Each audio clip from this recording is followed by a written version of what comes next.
Many of us in the delegation are here in South Korea for the very first time. And thank you for listening to us patiently. Thank you for the warm welcome. I wish we could have stayed a little longer than what we are, but since we are all on national duty, we have limited time. Just to add to what my colleagues have stated, the 22nd of April PAHALGAM terror attack is no more a matter of India's national security. It has turned out to be a global imperative now. And time and again, we have been saying this, how Pakistan has been harboring, shielding, and sheltering terrorists in their own land. Right from the time both India and Pakistan has gained independence at an interval of a day. At the same time, precisely.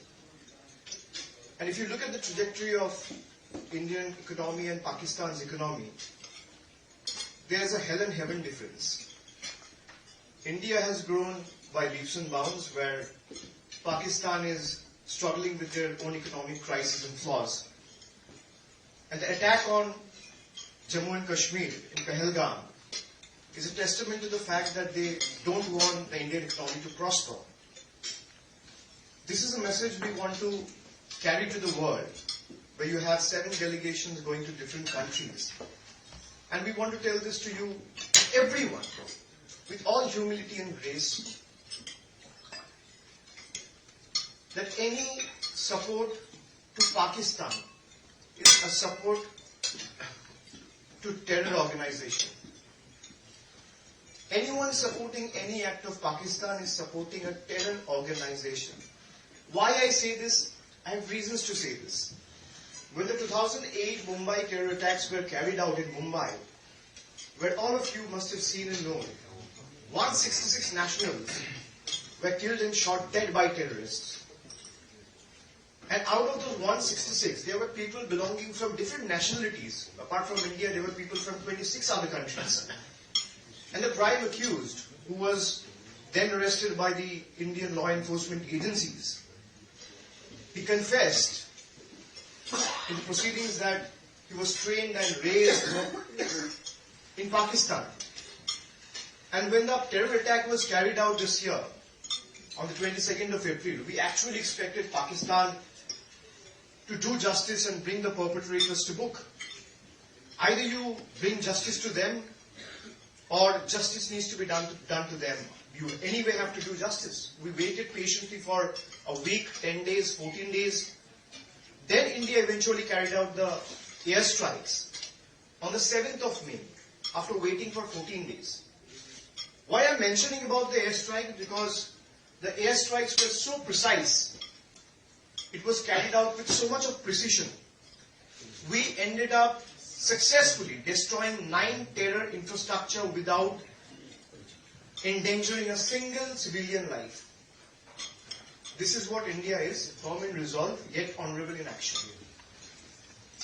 I come from a land where we have a special bond with every Koreans living in South Korea. I come from the land of Rabindranath Tagore. And Rabindranath Tagore's poem, The Lamb from the East, is still embedded and found a special place in the textbooks of school kids today. And we come from a land who has always taught and given the message of peace, harmony, tolerance, and humanity to the world. We would be the last one to talk about violence. We would be the last one to talk about war and tax. But we have been repeatedly waiting patiently for them to bring the perpetrators to book, which they're not doing. Now, our stance from the very first day has been clear. You fire, we fire. You stop, we stop. You can't be expecting one-sided action, and you can't be expecting any reaction. As Newton's third law says, every action has an equal and opposite reaction. Now, breeding a snake back in your backyard and expecting that snake to only bite your neighbor is the last mistake we should do, or last think we should think of. Because once the snake is unleashed, it will end up biting whoever it can. A snake remains a snake. If you're breeding a monster to become a monster, the day the monster is unleashed, it will pounce on an attack on everyone. It gets an opportunity to attack. So we need to be very careful and mindful of how Pakistan has been harboring terrorism, harboring terrorists from 9/11 to 26/11 in Mumbai, to PAHALGAM, to Pathankot, to Uri, repeatedly one after one terror attacks. You might reminisce Osama bin Laden was found in a place called Abbottabad, which is again in Pakistan. When the airstrikes were carried out by the Indian Air Force, there is a picture in public domain. It's all over the media. You can find out. When the airstrikes were carried out, those airstrikes ended up killing 100 odd terrorists. And then you have a picture where Pakistan's high-ranking military generals are attending the funeral of the terrorists. They're not any pawn or small officers. They're high-ranking military generals from the Pak army. They are physically attending the funeral of the known terrorist who has been carrying out terror attacks in various places of the world, including India. So this is a testament to the fact what India has been claiming for the last 4-5 decades.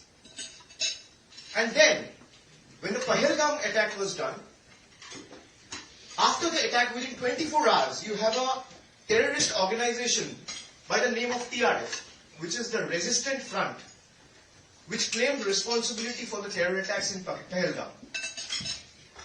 Now, who is TRF? TRF is a proxy of Lashkar-e-Taiba, which is a designated UN terror organization. It's known for one and all. Everyone is aware of it. They claim responsibility for the terror attacks. And when the terrorists of Lashkar-e-Taiba, TRF or Jaish-e-Mohammed are killed, you have high-ranking military officials of the Pakistan army going and attending funerals of those known labeled terrorists.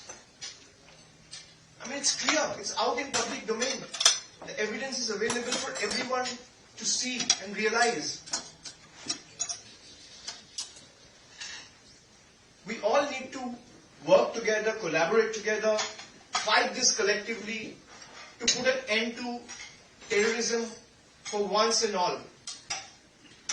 There is a very famous quote by Martin Niemöller, who happened to be a very renowned scholar, and he was staunchly opposed to the Nazi rule during World War II.